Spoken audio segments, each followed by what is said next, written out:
Hello दोस्तों, आज है 19 जून 2025 दिन गुरुवार का, हिंदी तिथि आषाढ़ कृष्ण अष्टमी। और आइए बात करते हैं आज के मुख्य समाचार, बड़ी खबरें, देश और दुनिया का ताजा अपडेट लेकर हाजिर हो गए हैं। आज का ये वीडियो भी बहुत ही ज्यादा स्पेशल होने वाला है। सरकारी कर्मचारियों के लिए 3 से 4 महत्वपूर्ण अपडेट आए हैं। माताओं और बहनों के लिए, पढ़ने वाले बच्चों के लिए, आम जनता से जुड़े कई बड़े फैसले भी जानेंगे। देश के अलग अलग राज्यों की ओर से, सरकारों की ओर से बड़ी महत्वपूर्ण घोषणाएं की गई है। वीडियो में आपको बहुत मजा आने वाला है। काम की बड़ी खबरें, अपडेट जानकारियां देखने वाले हैं। पूरा वीडियो आप ध्यान से आखिर तक जरूर देखते रहिएगा, है ना। तो बिना टाइम विलंब के शुरुआत करते हैं आज की पहली बड़ी खबर। सबसे पहले तो आपको बताएं कि 5 जुलाई को सुनामी की भविष्यवाणी से हड़कंप मचा हुआ है। लोग बाग धड़ाधड़ टिकट कैंसिल करवाने में लगे हुए हैं। जैसा कि आपको मालूम ही है, दुनिया में अतीत में कई भविष्यवाणियां ऐसी है जो सच हो चुकी हैं। नास्ट्रेदामस, बाबा वेंगा समेत कई भविष्यवक्ताओं में समय से पहले ही भविष्य देख लेने की शक्तियां थी। और इसी तरह अभी जापान की मंगा आर्टिस्ट रियो तात्सुकी की भविष्यवाणियां सच हो चुकी हैं और उन्हें जापान की बाबा वेंगा कहा जाता है। तात्सुकी ने भी हाल ही में एक भविष्यवाणी की है जिसमें कहा कि 5 जुलाई 2025 को जापान में भीषण सुनामी आ सकती है और इसके चलते बड़ा हड़कंप मच गया है और लोग अपने टिकट तक कैंसिल करवाने में लगे हुए हैं। हालात किस तरह से चल रहे हैं आप देखिए। जून और जुलाई के महीने में हांगकांग से जापान जाने वाली 80% फ्लाइट्स के टिकट बुकिंग कैंसिल हो चुके हैं। हाल ही में फिर से पब्लिश की गई मांगा में चेतावनी दी गई है, जापान में एक बड़ी तबाही होगी। और इस भविष्यवाणी के बाद यात्रियों के साथ साथ एयरलाइंस कंपनियां भी परेशान हो गई हैं। एयरलाइन अधिकारियों ने भी पीछे की वजह तात्सुकी की मंगा भविष्यवाणी में बताई गई सुनामी और भूकंप आने की भी आशंकाओं को बताया है। तो 5 जुलाई को अब क्या होता है, देखने वाली बात रहेगी। तात्सुकी का दावा था कि उन्हें सपने आते हैं और उसी को देखकर वह भविष्यवाणी करती हैं। उन्होंने साल 2011 के तोहोकू भूकंप और सुनामी की भी भविष्यवाणी की थी। प्रिंसेस डायना की मौत की भी भविष्यवाणी की। कोरोना वायरस समेत वो कई सटीक भविष्यवाणियां कर चुकी हैं। इसीलिए अब लोगों में डर का माहौल ज्यादा है। डर के साथ साथ लोगों में उत्सुकता भी है और ये भविष्यवाणी अचानक से सोशल मीडिया पर इस वक्त काफी ज्यादा सुर्खियों में वायरल भी है। इसके अलावा एक बड़ी अलर्ट करने वाली खबर आ रही है। उत्तराखंड की धरती के गर्भ में जमा हो रही तबाही डरा रही है वैज्ञानिकों की नई चेतावनी। बड़ी मीडिया रिपोर्ट्स और खबर जो अभी सुर्खियों में है। उत्तराखंड समेत पूरा हिमालयी बेल्ट भूकंप के लिहाज से संवेदनशील है और ये बात पहले भी वैज्ञानिक काफी बार बोल चुके हैं। एक बार फिर से वैज्ञानिकों ने इस बात को लेकर चिंता जाहिर की है कि हिमालय क्षेत्र में भूकंप आ सकता है। आपको बताएं, उत्तराखंड समेत पूरा हिमालय क्षेत्र भविष्य में एक बड़े भूकंप की ओर बढ़ रहा है। विशेषज्ञों का यह मानना है कि इस अति संवेदनशील जोन में पिछले 500 से 600 वर्षों के भीतर कोई बड़ा भूकंप नहीं आया है, जिससे इस जोन में एक बड़ी भूकंपीय ऊर्जा पैदा हो चुकी है। और अगर वैज्ञानिकों की माने तो ये ऊर्जा कभी भी विकराल रूप में सामने आ सकती है। हालांकि वैज्ञानिकोों का यह भी कहना है कि ये बताना मुश्किल है कि ये भूकंप कब और कहां आएगा, लेकिन भूगर्भ वैज्ञानिक इस दिशा में लगातार रिसर्च कर रहे हैं। टेक्टोनिक प्लेट से 40 मिलीमीटर की दर से खिसक रही है। देहरादून स्थित वाडिया हिमालय भूविज्ञान संस्थान के निदेशक डॉक्टर विनीत गहलोत के मुताबिक उत्तराखंड समेत पूरा हिमालय बेल्ट भूकंप के लिहाज से सक्रिय जोन में आता है। और उन्होंने कहा कि जीपीएस से मिली जानकारी के मुताबिक हिमालय की टेक्टोनिक प्लेट उत्तर से दक्षिण की ओर सालाना करीब 40 मिलीमीटर की दर से खिसक रही है। टनकपुर से लेकर देहरादून के बीच ये गति लगभग 18 मिमी प्रति वर्ष है, जबकि कुछ स्थानों पर यह गति 14 मिमी प्रति वर्ष तक सीमित है। और इस खिसकन से धरती में सिकुड़न की स्थितियां बन रही है, जो भविष्य के लिए खतरे का संकेत है। साथ ही आप देखिए, केदारनाथ पैदल मार्ग पर भूस्खलन हुआ। मानसून से पहले ही पहाड़ों पर दुश्वारियां सामने आने लगी है। वर्षा और बादल डरा रहे हैं। मंगलवार रात और बुधवार सुबह भारी बरसात के कारण जहां केदारनाथ पैदल मार्ग पर फिर से हुए भूस्खलन में 2 पालकी मजदूरों की जानें चली गई। वहीं कुमाऊं के पिथौरागढ़ और चंपावत जिले में भी लोगों ने परेशानियां झेली। चट्टान दरकने से आदि कैलाश और बाटनागाड़ नाला उफनाने से पूर्णागिरी यात्रा भी बाधित हो गई। दोनों के स्थानों पर 2000 से अधिक यात्री फंस गए। नाले के वेग से एक टैक्सी भी बह गई। हालांकि टैक्सी में सवार यूपी के यात्रियों ने पहले ही भागकर जान बचा ली थी। इसके अलावा बड़ी खबर आप देखिए, दिल्ली में पहली बार कृत्रिम बरसात की जाएगी। आईएमडी ने मंजूरी दे दी है। देश की राजधानी दिल्ली अब प्रदूषण से लड़ने के लिए आसमान की मदद लेने जा रही है और इसके तहत दिल्ली सरकार का पहला आर्टिफिशियल रेन यानी कृत्रिम बरसात पायलट प्रोजेक्ट अब पूरी तरह से तैयार है और ये प्रोजेक्ट उपयुक्त मौसम मिलते ही प्रयोग शुरू किया जाएगा। दिल्ली सरकार के पर्यावरण मंत्री मनजिंदर सिंह सिरमा ने बुधवार 18 जून को जानकारी में बताया, भारतीय मौसम विभाग आईएमडी ने दिल्ली में क्लाउड सीडिंग को मंजूरी दे दी है और जैसे ही सही तरह के बादल नजर आएंगे तुरंत ये अभियान शुरू कर दिया जाएगा। इस पायलट प्रोजेक्ट का वैज्ञानिक संचालन आईआईटी कानपुर के पास रहेगा और आईआईटी की टीम फ्लेयर टेक्नोलॉजी से लैस छोटे विमानों के जरिए सिल्वर आयोडाइड, आयोडीन सॉल्ट और रॉक सॉल्ट जैसे मिश्रण को बादलों में छोड़ेगी, जिससे कृत्रिम बारिश कराई जा सकेगी। साफ हवा सभी का अधिकार है। राष्ट्रपति भवन, संसद, पीएम आवास जैसे उच्च सुरक्षा क्षेत्रों से इस अभियान को दूर रखा जाएगा। चलिए आगे बढ़ते हैं। बड़ी खबर, पीएम मोदी क्रोएशिया पहुंचे। राजधानी जगरेब में मंत्रोच्चार से भव्य स्वागत किया गया। यानी क्रोएशिया में संस्कृत मंत्रोच्चार पुष्पोच्चार के साथ पीएम मोदी का भव्य स्वागत हुआ। रक्षा सहयोग समेत कई मुद्दों पर चर्चा हुई है। किसी भारतीय प्रधानमंत्री का पहला दौरा रहा। क्रोएशिया में 17,000 से ज्यादा भारतीय रहते हैं। साथ ही आपको बताएं, कनाडा के अंदर 3 दिनों तक चले G7 समिट का समापन हो गया है। प्रधानमंत्री नरेंद्र मोदी भी गेस्ट नेशन के तौर पर समिट का हिस्सा बने और इस दौरान पीएम मोदी ने कई वर्ल्ड लीडर से मुलाकात की है। पीएम मोदी से मिली मेलोनी और मेलोनी ने कहा कि इटली और भारत में गहरी दोस्ती है। कनाडाई प्रधानमंत्री कार्नी से मोदी की पहली मुलाकात भी हुई। G7 समिट में पीएम मोदी ने कहा कि भारत और कनाडा के संबंध महत्वपूर्ण है। 10 साल बाद यहाँ आया। दोनों देशों में हाई कमिश्नर बहाल करने पर सहमति बनी है। कनाडा के अंदर 3 दिन तक चले G7 समिट पर ईरान और इजराइल तनाव का भी असर दिखाई दिया। रूस यूक्रेन युद्ध और ईरान इजराइल संघर्ष जैसे मुद्दों पर अमेरिकी राष्ट्रपति डोनाल्ड ट्रंप और बाकी 6 सदस्य देशों के बीच सहमति नहीं बन पाई है और एक दिन पहले ही ट्रंप अचानक समिट को छोड़कर अमेरिका लौट गए और इसकी वजह से G7 समिट के तय एजेंडा पर भी बातचीत नहीं हो पाई। G7 देशों के राष्ट्र अध्यक्ष की सिर्फ द्विपक्षीय वार्ता हो पाई। वहीं आपको बताएं, प्रधानमंत्री नरेंद्र मोदी ने कनाडा में आयोजित G7 शिखर सम्मेलन से इतर अमेरिका के राष्ट्रपति डोनाल्ड ट्रंप से फोन पर बातचीत की है। पीएम मोदी ने आधे घंटे से अधिक समय तक चली बातचीत के दौरान अमेरिकी राष्ट्रपति को भारत के ऑपरेशन सिंदूर के बारे में जानकारी दी और स्पष्ट संदेश दिया कि भारत ने पाकिस्तान के साथ मुद्दों पर मध्यस्थता को कभी स्वीकार नहीं किया है और न ही कभी स्वीकार करेगा। क्वाड की अगली बैठक के लिए प्रधानमंत्री मोदी ने राष्ट्रपति ट्रंप को भारत आने का निमंत्रण दिया है और राष्ट्रपति ट्रंप ने निमंत्रण स्वीकार करते हुए कहा कि वे भारत आने के लिए उत्सुक हैं। साथ ही आपको बताएं, प्रधानमंत्री नरेंद्र मोदी ने भारत और पाकिस्तान सीज फायर को लेकर भी स्पष्ट कर दिया कि इसमें अमेरिका की कोई भूमिका नहीं थी। अमेरिकी राष्ट्रपति डोनाल्ड ट्रंप के साथ 35 मिनट तक चली बातचीत में पीएम मोदी ने 2 टूक शब्दों में कहा कि भारत ने कभी भी तीसरे पक्ष की मध्यस्थता को स्वीकार नहीं किया है और भविष्य में भी ऐसी मध्यस्थता को स्वीकार नहीं करेगा। पीएम मोदी ने कहा कि आतंकवाद पर व्यापार नहीं, अब जवाब युद्ध के स्तर पर। वहीं आपको बताएं, डोनाल्ड ट्रंप ने पीएम मोदी से कहा कि क्या आप अमेरिका आ सकते हैं। इस पर पीएम मोदी ने कनाडा से अमेरिका जाने में असमर्थता जताई। चलिए बड़ी खबर देखिए, एयर इंडिया की 3 फ्लाइट बुधवार को भी कैंसिल हुई।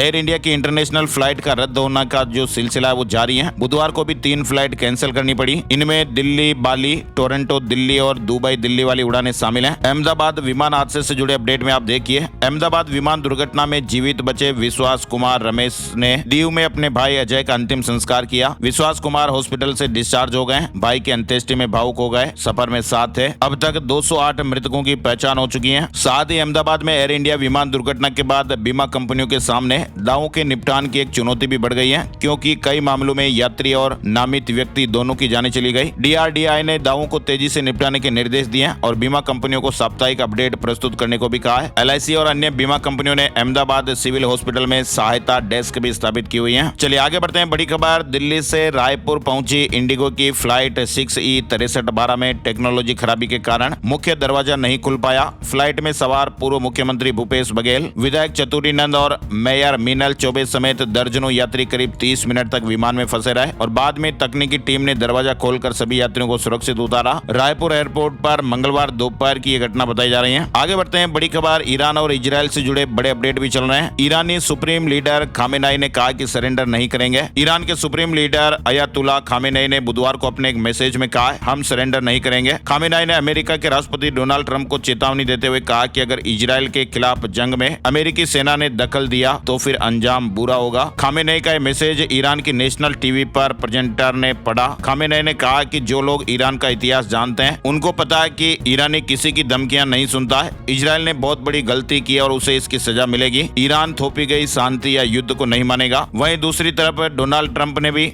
ईरान पर हमले की संभावना को लेकर कहा कि मैं क्या एक्शन लूंगा भी या नहीं ये सिर्फ मुझे पता है। व्हाइट हाउस में मीडिया ने जब उनसे पूछा कि खामेनेई ने सरेंडर से इंकार कर दिया है तो डोनाल्ड ट्रंप ने कहा कि गुड लक। ताजा अपडेट में ये बात सामने निकल कर आ रही है कि अब ईरान पर फाइनल वार हो सकता है। अमेरिका ने लड़ाकू विमान और युद्ध पोत भेज दिए हैं। ब्रिटेन भी साथ आ गया है। लोगों को शहर छोड़ने का अल्टीमेटम दिया जा रहा है। ईरान ने इजराइल के प्रति किसी तरह की दया नहीं दिखाने का ऐलान किया है। सर्वोच्च नेता खामेनेई ने अमेरिका को ईरान पर हमलों में शामिल होने पर अपूरणीय क्षति की चेतावनी भी दी है। इजराइल और ईरान के बीच हमले जारी हैं, जिससे दोनों पक्षों को नुकसान हो रहा है, लेकिन अब ईरान ने जंग का ऐलान कर दिया है। वहीं राष्ट्रपति ट्रंप ने कहा कि वे संघर्ष विराम से बड़ा कुछ करने पर विचार कर रहे हैं और ये एक ऐसा कदम होगा जिससे हमेशा के लिए युद्ध का अंत हो जाएगा। और इस तरह की बयानबाजी सामने आने के बाद डोनाल्ड ट्रंप ने राष्ट्रीय सुरक्षा परिषद की बैठक भी की। पश्चिम एशिया में लड़ाकू विमान और युद्धपोत भेजे गए। हर लड़ाई में अमेरिका के घनिष्ठ सहयोगी रहे ब्रिटेन ने भी पश्चिमी एशिया लड़ाकू विमान भेज दिए। ट्रंप ने यह भी कहा कि अब ईरान से बात नहीं होगी। ईरान से रेस्क्यू 110 भारतीय छात्र आज दिल्ली पहुंचेंगे। सभी मेडिकल स्टूडेंट हैं और इसमें 90 कश्मीर के बताए जा रहे हैं आर्मेनिया के रास्ते लाए गए। इजरायल और ईरान युद्ध के बीच भारत ने ऑपरेशन सिंधु शुरू किया है और 110 भारतीय छात्रों को सुरक्षित निकाला। इसके अलावा देखिए आप हमारी नौसेना की ताकत बढ़ी है। युद्धपोत अर्नाला शामिल हुआ। INS अर्नाला का मुख्य उद्देश्य तटीय और उथले समुद्री क्षेत्रों में दुश्मन की पनडुब्बियों की पहचान, ट्रैकिंग और नष्ट करना है। बुधवार को भारतीय नौसेना में अर्नाला शामिल हुआ। वहीं हरदीप पुरी ने भरोसा दिया कि इजरायल और ईरान तनाव के बीच देश में पेट्रोल डीजल की कोई कमी नहीं। देश में पर्याप्त मात्रा में पेट्रोल और डीजल उपलब्ध है। इस समय चिंता करने की कोई आवश्यकता नहीं है। वर्तमान में दुनिया में कच्चे तेल की कोई कमी नहीं है और हमारे कच्चे तेल आपूर्तिकर्ताओं की संख्या बढ़कर 40 हो गई है, जो कि पहले 27 थी। वह आपको बताएं दुनिया का तेल कारोबार एक छोटे से 33 किलोमीटर चौड़े समुद्री रास्ते पर टिका हुआ है, जिसे हार्मुज की खाड़ी कहते हैं और ये रास्ता पश्चिमी एशिया में ईरान और ओमान के बीच से गुजरता है और वैश्विक तेल आपूर्ति की लाइफलाइन भी कहा जाता है। लेकिन अब ईरान और इजरायल के बीच बढ़ता तनाव इस रास्ते को खतरे में डाल रहा है। ईरान ने धमकी दी है कि अगर हालात और बिगड़े तो वो इस खाड़ी को बंद कर सकता है और अगर ऐसा हुआ तो फिर दुनिया की अर्थव्यवस्था पर भारी संकट भी आ सकता है। चलिए आगे बढ़ते हैं। बड़ी खबर, 3000 रुपए में 1 साल के लिए फास्टैग निजी गाड़ियां 200 बार टोल क्रॉस कर सकेंगी। सरकार ने बड़ी घोषणा की है कि अब फास्टैग के लिए आपको सालाना पास का ऑप्शन भी दिया जाएगा। इसकी कीमत 3000 रुपए होगी। 15 अगस्त से ये पास मिलने लगेगा। अभी केवल मंथली पास और जरूरत के हिसाब से रिचार्ज की सुविधा मिलती है। ये पास प्राइवेट व्हीकल्स जैसे कार, जीप और वैन के लिए है और ये 1 साल के लिए या फिर 200 टोल क्रॉस करने के लिए वैलिड होगा। यानी एक टोल क्रॉस करने की कीमत करीब 15 रुपए आएगी। सरकार का दावा कि इससे देश भर के नेशनल हाईवे के टोल पर भीड़ कम होगी। केंद्रीय मंत्री नितिन गडकरी ने एक्स यानी ट्विटर पर पोस्ट में इस तरह की जानकारी शेयर की है, तो ये नई सुविधा भी जल्दी मिलेगी। वहीं आपको बताएं ट्रांसपोर्ट कारोबारी राजा रघुवंशी मामले में भी नई जानकारियां सामने आ रही हैं। पता चला कि सोनम 2 मोबाइल नंबरों का उपयोग करती थी। कॉल डिटेल के मुताबिक एक नंबर पर उसकी मार्च महीने के 25 दिन में 119 बार बातचीत हुई। कई बार लंबी बातचीत भी की गई। हालांकि शिलोंग पुलिस ने इसकी आधिकारिक पुष्टि नहीं की है। वहीं पुलिस की एक टीम बुधवार दोपहर करीब 1:30 बजे के आसपास इंदौर में सोनम के घर पहुंची। 3 पुलिस अधिकारियों ने उसकी मां और भाई गोविंद से बंद कमरे में पूछताछ की। सोनम के भाई गोविंद ने बताया कि पुलिस ने सोनम के व्यवहार के बारे में पूछताछ की। सूटकेस में रखा उसका सामान भी खोलकर देखा। केस में एक नया नाम सामने आने के सवाल पर गोविंद ने कहा था कि इसका मुझे आइडिया नहीं है, लेकिन जो नाम सामने आया उसको लेकर अपडेट भी आ गया, यानी राज कुशवाहा ही संजय वर्मा निकला। 25 दिन में सोनम ने 112 बार इस पर फोन पर बातचीत की थी। इंदौर पुलिस को एक बड़ा सुराग हाथ लगा है। सूत्रों के मुताबिक सोनम जिस संजय वर्मा नाम के शख्स के मोबाइल नंबर पर लगातार बातचीत किया करती थी, वह नंबर दरअसल प्रेमी राज कुशवाहा का ही निकला और वही उसे इस्तेमाल करता था। साथ ही एक और अपडेट ये भी आ रहा है कि राजा रघुवंशी मामले में मास्टरमाइंड जो राज कुशवाहा है, उसकी दादी की जान चली गई है। पोते को बेकसूर बताती रही। फतेहपुर में घर वाले बोल रहे हैं कि सदमे में उसे अटैक आ गया। यूपी के फतेहपुर में बुधवार को राजा रघुवंशी मामले केस के मास्टरमाइंड राज कुशवाहा की दादी की मौत हो गई। जो राज रघुवंशी है वो राजा रघुवंशी की पत्नी सोनम का बॉयफ्रेंड बताया जा रहा है। वहीं राज कुशवाहा के घर वाले लगातार कह रहे हैं कि बेटे को फर्जी तरीके से फंसाया गया है और इसके चलते दादी भी परेशान थी, ऐसा कहा जा रहा है। आगे बढ़ते हैं। बड़ी खबर है, इंडोनेशिया का माउंट लाकी ज्वालामुखी फटा। 10 किलोमीटर ऊपर तक राख गई। 150 किलोमीटर दूर से मशरूम जैसा दिखाई दिया। कई फ्लाइट्स को रद्द करना पड़ा। इंडोनेशिया के माउंट लेवोटोबी लाकी में मौजूद ज्वालामुखी में बुधवार को एक बार फिर जोरदार विस्फोट हुआ और इससे धुआं और राख का गुब्बार उठा। केंद्रीय मंत्री पीयूष गोयल ब्रिटेन की यात्रा के लिए रवाना। दोनों देशों के बीच आर्थिक और व्यापारिक साझेदारी मजबूत होगी। पीएम मोदी की अपील से गांव-गांव में योग को समर्थन मिला है। प्रधानमंत्री नरेंद्र मोदी की सीधी अपील के बाद देश भर की ग्राम पंचायतों में अंतर्राष्ट्रीय योग दिवस 2025 को लेकर अभूतपूर्व उत्साह देखा जा रहा है। योग संगम कार्यक्रम के लिए रजिस्ट्रेशन 4 लाख के पार हो गए। आपको बताएं देश भर में 21 जून को लाखों जगहों पर एक साथ ऐतिहासिक योग प्रदर्शन होगा, जो भारत की स्वास्थ्य यात्रा में एक ऐतिहासिक क्षण होने वाला है। चलिए बड़ी खबर देखिए। भारत में आवासीय बिक्री में 77% का उछाल देखा गया है। भारत के आवासीय रियल एस्टेट बाजार में कोरोना महामारी के बाद की अवधि में तेजी से उछाल देखा गया है। बुधवार को एक रिपोर्ट जारी हुई जिसके मुताबिक वित्त वर्ष 2019 से 2025 तक प्रमुख शहरों में कुल आवासीय बिक्री में लगभग 77% की बढ़ोतरी दर्ज की गई। केंद्रीय कर्मचारियों को इलाज मिलना और आसान हुआ। सेंट्रल गवर्नमेंट हेल्थ स्कीम में 5 बड़े बदलाव हुए हैं। हॉस्पिटल में लाइन में लगने की जरूरत नहीं पड़ेगी। अगर आप या आपके परिवार में कोई भी CGHS यानी सेंट्रल गवर्नमेंट हेल्थ स्कीम के लाभार्थी हैं, तो अब इस योजना के तहत इलाज कराना और भी आसान हो जाएगा। केंद्र सरकार ने CGHS को पूरी तरह डिजिटल और ज्यादा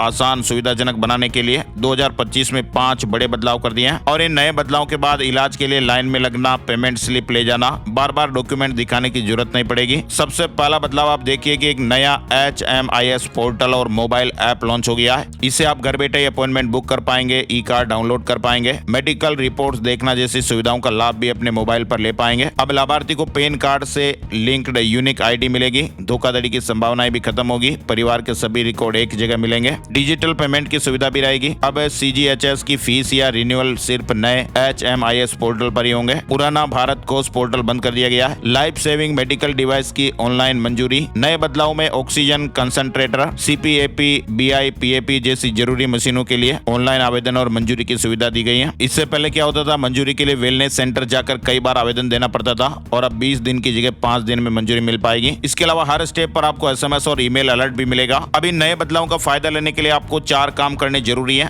नए HMIS पोर्टल पर आपको लॉगिन करना है, पेन लिंक करना है, मोबाइल ऐप भी आपको डाउनलोड कर लेना है और SMS और ईमेल अलर्ट भी ऑन करना है और जरूरत है तो मेडिकल डिवाइस के लिए आपको ऑनलाइन आवेदन करना है। साथ ही आप देखिए यूनिफाइड पेंशन स्कीम में बड़ा अपडेट अब मिलेगा। OPS का ये फायदा, यूनिफाइड पेंशन स्कीम यानी UPS में शामिल सभी केंद्रीय सरकारी कर्मचारी अब पुरानी पेंशन योजना यानी OPS के तहत मिलने वाले सेवानिवृत्ति एवं मृत्यु ग्रेच्युटी लाभ के लिए पात्र होंगे। केंद्रीय मंत्री जितेंद्र सिंह ने बुधवार को जानकारी दी है। सरकारी कर्मचारियों के एक बड़े तबके की इस बहुप्रतीक्षित मांग के संदर्भ में कार्मिक राज्य मंत्री सिंह ने कहा कि यह कदम सरकारी कर्मचारियों की एक महत्वपूर्ण मांग को संबोधित करता है और सेवानिवृत्ति लाभ में समानता लेकर आता है। इसके अलावा आप देखिए केंद्रीय कर्मचारियों के लिए एक और बड़ा बदलाव। पहले की व्यवस्था में अगर कोई कर्मचारी साल के किसी भी महीने में नौकरी ज्वाइन करता था तो उसे पूरे साल का ड्रेस अलाउंस मिलता था, लेकिन अब ऐसा नहीं होगा। नए नियमों के तहत अगर आप जुलाई 2025 के बाद ज्वाइन करते हैं तो आपको केवल उन महीनों का भत्ता मिलेगा जो आपकी ज्वाइनिंग की तारीख से लेकर अगले साल जून तक होंगे। इसके अलावा देखिए आप वोटर ID कार्ड से जुड़ा अपडेट। अब 15 दिन में आपको वोटर ID कार्ड देगा चुनाव आयोग। नई प्रोसेस रजिस्ट्रेशन और कार्ड करेक्शन पर भी यह नियम लागू होगा। पहले 30 दिन से भी ज्यादा का समय लग जाता था, यानी अब वोटर लिस्ट में किसी भी अपडेट के 15 दिनों के अंदर अंदर लोगों को उनके वोटर ID कार्ड दे दिए जाएंगे। चुनाव आयोग ने बुधवार को इस तरह की जानकारी बताई। साथ ही आपको बताएं भारत में रजिस्ट्रेशन अधिनियम 1908 लंबे समय से जमीन के सौदों को पारदर्शी और कानूनी रूप से वैध बनाने का आधार है और ये सुनिश्चित करता है कि संपत्ति की खरीद, बिक्री या ट्रांसफर को आधिकारिक रूप से दर्ज किया जाए, विवादों की आशंका कम और सभी पक्षों के हित सुरक्षित रहे। लेकिन बदलते समय और डिजिटल युग की मांगों को देखते हुए केंद्र सरकार ने इस 117 साल पुराने कानून को आधुनिक बनाने की दिशा में एक बड़ा कदम उठाया। मई 2025 में सरकार ने रजिस्ट्रेशन बिल 2025 का ड्राफ्ट पेश किया है और ये बिल संपत्ति की रजिस्ट्री की प्रक्रिया को पूरी तरह डिजिटल, पेपरलेस और आसान बनाने का प्रस्ताव देता है। साथ ही आपको बताएं ATM से डेबिट कार्ड तक 1 जुलाई से कई बैंकिंग नियमों में भी बदलाव होने वाला है। ICICI बैंक ने कुछ लेन देन के लिए अपने सेवा शुल्क में संशोधन किया है। HDFC बैंक ने भी क्रेडिट कार्ड के नियमों में बदलाव किया है। IMPS ट्रांजैक्शन को लेकर भी अपडेट है। एक अलग से वीडियो में हम आपको ये पूरी जानकारी बताएंगे। डिजिटल इंडिया के 11 साल पूरे हुए, देश की तस्वीर बदली। वहीं देखिए महाराष्ट्र में तीसरी भाषा के रूप में हिंदी अनिवार्य को लेकर लगातार अपडेट चल रहे हैं। विवाद के बीच सरकार ने एक महत्वपूर्ण नया आदेश जारी किया है। राज्य में कक्षा 1 से 5वीं तक मराठी और अंग्रेजी माध्यम के स्कूलों में तीसरी भाषा के रूप में हिंदी अनिवार्य होगी, लेकिन हिंदी को तीसरी भाषा के तौर पर इस्तेमाल करने के फैसले में कुछ बदलाव हैं। शर्त रहेगी एक क्लास के कम से कम 20 स्टूडेंट्स हिंदी से इतर दूसरी भाषा को चुने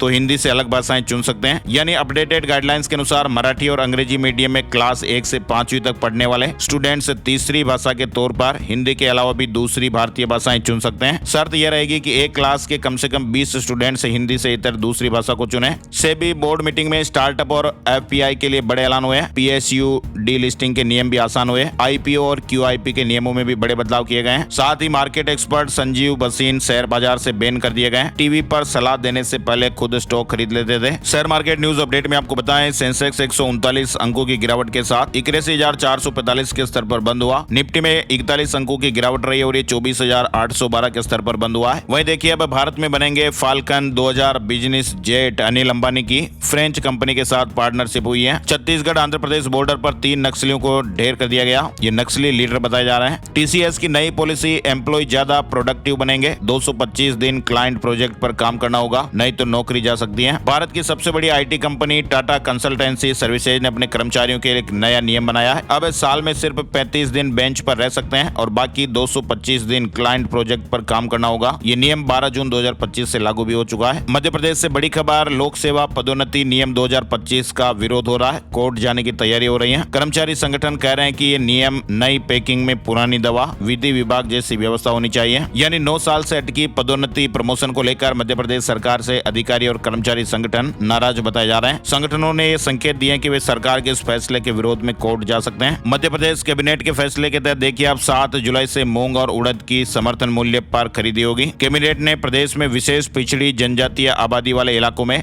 259 नए आंगनबाड़ी खोलने के लिए भी फंड मंजूर किया है। वहीं आप देखिए मध्य प्रदेश से जुड़ा अपडेट, ओबीसी को जनसंख्या के अनुपात में आरक्षण देने की मांग, हाई कोर्ट में सुनवाई हुई। राज्य सरकार ने भी जवाब पेश किया, कहा कि यह मामला सुप्रीम कोर्ट में पेंडिंग है। हाई कोर्ट ने इस मामले की सुनवाई फिलहाल 8 सितंबर 2025 तक के लिए स्थगित कर दी है। छत्तीसगढ़ से बड़ी खबर आ रही है, सहाय सरकार ने शहीद पुलिस वालों के परिजनों को बड़ी राहत दी है। अनुकंपा नियुक्ति के लिए नियमों में बड़ा बदलाव कर दिया है। शहीद के परिवार को हर विभाग में नियुक्ति मिल सकेगी। सोलर पैनल लगाने 30,000 तक सब्सिडी राज्य सरकार सब्सिडी देगी। 1 किलोवाट प्लांट पर 15,000 और 3 किलोवाट प्लांट पर 30,000 रुपए की अतिरिक्त सहायता मिलेगी। वहीं छत्तीसगढ़ के दंतेवाड़ा में खेती और जंगल से मिलने वाली उपज को लंबे समय तक सुरक्षित रखने और किसान भाइयों को उनकी मेहनत का पूरा मूल्य दिलाने के लिए एक बड़ी शुरुआत की जा रही है। जिले के पातररास गांव में केंद्र सरकार और छत्तीसगढ़ सरकार की ओर से पहली बार एक ऐसा आधुनिक केंद्र बनाया जा रहा है जहां पर कोल्ड स्टोरेज, खाद्यान्न और वन उपज को खराब होने से बचाने के लिए रेडिएशन जैसी टेक्नोलॉजी का इस्तेमाल होगा। किसान भाइयों के लिए भी अपडेट आया है। साथ ही आप देखिए तेंदुपत्ता संग्राहकों को चप्पल पहनाएगी सरकार, आदिवासी नंगे पैर ना घूमे, इस पर 50 करोड़ रुपए खर्च होंगे। सीएम 21 जून को योजना लॉन्च करेंगे। बिलासपुर हाईकोर्ट में मोबाइल और इलेक्ट्रॉनिक डिवाइस ले जाने पर रोक, प्रैक्टिस अधिवक्ता और क्लर्क भी पालन करेंगे। बिलासपुर हाईकोर्ट में मोबाइल और इलेक्ट्रॉनिक डिवाइस लेकर जाने पर प्रतिबंध लगा दिया गया है। पंजाब में ऑनलाइन सर्विस में देरी करने पर एक्शन लिया जाएगा। मंत्री अमन अरोड़ा ने डीसी से मीटिंग की, सेवा केंद्र बढ़ाने की तैयारी है। पंजाब सरकार द्वारा लोगों को ऑनलाइन मुहैया करवाई जाने वाली सेवाओं में देरी करने वाले अफसरों पर अब नजर रखी जाएगी। पंजाब में पीआरटीसी पनबस मुलाजिमों की 3 दिन हड़ताल, मांगे ना पूरी होने से कर्मचारी नाराज हैं, सरकार के खिलाफ प्रदर्शन करेंगे। पंजाब में सरकारी बसों में सफर करने वाले यात्रियों के लिए जरूरी खबर है, राज्य की सरकारी बसों की आवाजाही 3 दिनों के लिए बाधित रह सकती है। अपनी मांगों को लेकर पीआरटीसी और पनबस कर्मचारियों ने ऐलान किया है और कहा कि ये बंद 9, 10 और 11 जुलाई को रहेगा और इस पर राज्य में पीआरटीसी और पनबस से जुड़ी बसें नहीं चलेगी। उत्तराखंड में बढ़ रहा तीर्थाटन का दायरा, चारों धामों में 30 लाख श्रद्धालुओं ने दर्शन कर लिया है। अन्य मंदिरों में भी श्रद्धालुओं का जनसैलाब देखने को मिल रहा है। 4 धाम यात्रा में इस बार अब तक करीब 32 लाख यात्री पहुंच चुके हैं। चलिए उत्तर प्रदेश से बड़ी खबर आ रही है, लोमड़ी सियार के काटने से मौत हो जाने पर मिलेगा 4 लाख रुपए का मुआवजा। यूपी सरकार ने बड़ा फैसला लिया है। योगी सरकार ने लोमड़ी और सियार के काटने से जान चले जाने पर अब 4 लाख रुपए मुआवजा देगी। उत्तर प्रदेश सरकार ने इसे राज्य आपदा घोषित कर दिया है और राज्य आपदा की श्रेणी में कुल 11 वन्य जीव शामिल हो गए। झारखंड में भी बड़ा प्रशासनिक फेरबदल हुआ, एक साथ 56 IAS अधिकारियों के तबादले हो गए। हरियाणा के 3 जिलों में नवंबर से 10 साल पुरानी गाड़ियों को नहीं मिलेगा डीजल, बाइक वालों के लिए भी नियम। हरियाणा सरकार ने वायु प्रदूषण कंट्रोल करने के लिए बड़ा फैसला लिया है। आगामी 1 नवंबर 2025 से एनसीआर में आने वाले जिलों फरीदाबाद, गुरुग्राम और सोनीपत में 10 साल पुरानी डीजल और 15 साल पुरानी पेट्रोल गाड़ियों को पेट्रोल डीजल नहीं मिलेगा। पुरानी गाड़ियों की पहचान के लिए सभी पेट्रोल पंपों पर ऑटोमेटिक नंबर प्लेट पहचान वाले कैमरे लगेंगे। पहले चरण में ये कैमरे 31 अक्टूबर 2025 तक 3 जिलों में लगेंगे। उसके बाद फिर प्रदेश के बाकी एनसीआर वाले जिलों में ये योजना 1 अप्रैल 2026 से लागू होगी। क्या विधवा पुनर्विवाह के बाद सास ससुर को पेंशन मिलनी चाहिए? बेटे की मौत के 40 साल बाद ये फैसला आया है। हिमाचल प्रदेश हाई कोर्ट ने एक महत्वपूर्ण फैसला सुनाते हुए केंद्र सरकार को एक मृत बीएसएफ सैनिक की 83 साल की मां को पारिवारिक पेंशन देने का निर्देश दिया है। इसके साथ ही कोर्ट ने सरकार से यह भी कहा कि विधवा के पुनर्विवाह के बाद मृतक के माता पिता को पारिवारिक पेंशन के लिए पात्र माना जाए। अदालत ने बुजुर्ग महिला को केस दायर करने के 3 साल पहले से पेंशन देने के निर्देश दिए हैं। केंद्र ने हिमाचल प्रदेश को बाढ़ और भूस्खलन से उबरने के लिए 2006 करोड़ रुपए मंजूर किए हैं। मारुति सुजुकी की लोकप्रिय मॉडल डिजायर कार आप सभी जानते होंगे,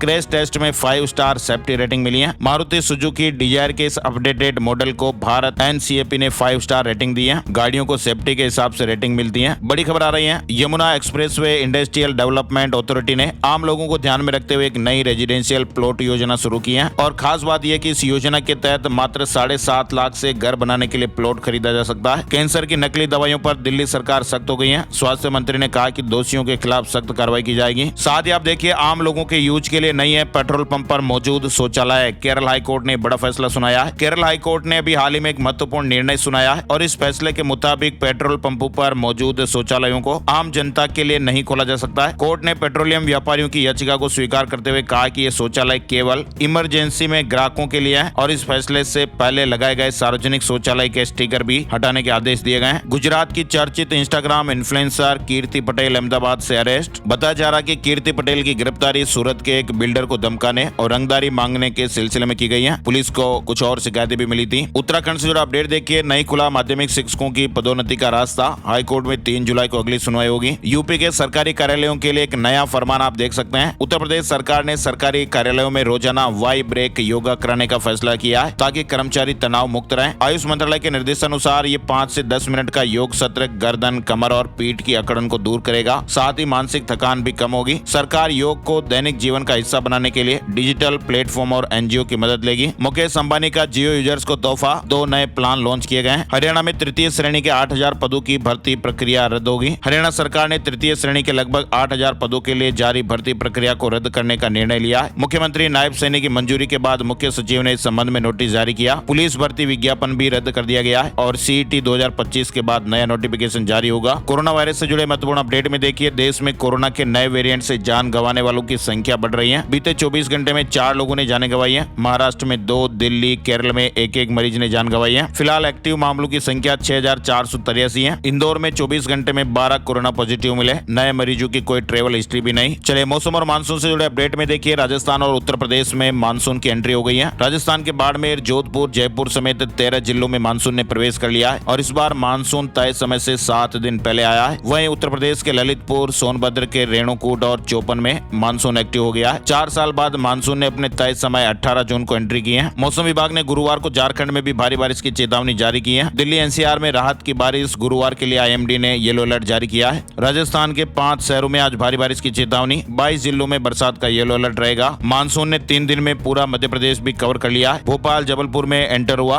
भीड़ में पहुंचना बाकी। मंदसौर, रतलाम, बड़वानी समेत कई जिलों में बारिश देखने को मिली है। चलिए बड़ी खबर देखिए, फ्लिपकार्ट पर भारत का सबसे महंगा टीवी बिका। 30 लाख रुपए में TCL की X995 मैक्स टीवी सेल हुआ। ये घर की दीवार जितना बड़ा है। राजस्थान से जुड़े अपडेट में देखिए, सीएम भजनलाल शर्मा ने कहा कि राजस्थान में पानी की प्रमुख समस्या, बरसात के मौसम में जल का संरक्षण की अपील की। राजस्थान में राज्य स्तरीय भामाशाह सम्मान समारोह 28 जून को 135 भामाशाह 91 प्रेरक सम्मानित होंगे। जोधपुर में अब पुलिस करेगी ड्रोन से मॉनिटरिंग। शराब ठेकों से लेकर अवैध बजरी परिवहन पर भी नजर रखी जाएगी। राजस्थान में करीब 11 साल पुराने मामले में जयपुर की जिला अदालत ने कांग्रेस के 2 विधायकों सहित 9 लोगों को 1-1 साल की सजा सुनाई है। हालांकि सजा मिलने के बाद सभी को जमानत भी मिल गई। 2 विधायक और 1 विधायक प्रत्याशी को सजा हुई है। फिलहाल जमानत भी मिल गई है। राजस्थान में माटी के कलाकारों को फ्री में दी जाएगी मशीनें। ऑनलाइन पोर्टल पर आवेदन होंगे। मिट्टी के बर्तन और खिलौनों को प्रमोट किया जाएगा। भोपाल में ई-रिक्शा के लिए पॉलिसी बनेगी। ट्रैफिक सुधारने के लिए सांसद ने कमिश्नर और कलेक्टर के साथ मीटिंग की। सड़कों से खराब वाहनों को हटाया जाएगा। बात करते हैं सोने चांदी के भाव। चांदी की कीमतें एक नए ऑल टाइम हाई पर पहुंच गई है। 1 किलो चांदी के दाम 450 रुपए बढ़कर 1,09,550 रुपए प्रति किलो पर पहुंच गए। वहीं सोने के दामों में गिरावट रही। 10 ग्राम 24 कैरेट सोने के दाम 129 रुपए कम होकर 99,018 रुपए प्रति 10 ग्राम पर आ गए। और अब चलते चलते एक नजर आज का राशिफल। आज 19 जून गुरुवार के ग्रह नक्षत्र सौभाग्य और छत्र योग बना रहे हैं, जिससे आज वृष राशि वालों की आर्थिक स्थितियां बेहतर होने वाली हैं। कर्क राशि वालों को जमीन जायदाद के मामलों में सफलता मिल सकती है। वृश्चिक राशि वालों को करियर में खासा मौका मिल सकता है। धनु राशि वालों का दिन आध्यात्मिक गतिविधियों में बीतेगा। मकर राशि वाले आज घर के लिए खरीदारी कर सकते हैं। कुंभ राशि वालों की सेहत में सुधार आएगा। मीन राशि वालों का आत्मविश्वास बढ़ेगा और इसके अलावा बाकी राशियों के लिए आज मिला जुला दिन रहने वाला है। तो ये थे दोस्तों आज के मुख्य समाचार, बड़ी खबरें, हेडलाइंस और सुर्खियां, अपडेट। ये वीडियो आपको कैसा लगा कमेंट करके जरूर बताइएगा और हमारी मेहनत और मोटिवेशन के लिए प्लीज इस वीडियो को आप फेसबुक और व्हाट्सएप पर भी जरूर शेयर कर दीजिएगा, लाइक भी कर दीजिएगा, ताकि हर रोज आपको ऐसी बड़ी खबरों का वीडियो मिलता रहेगा, मोबाइल पर दिखता रहेगा। एक और नई जानकारी और अपडेट वीडियो में फिर मिलते हैं, तब तक के लिए जय श्री राम, जय हनुमान।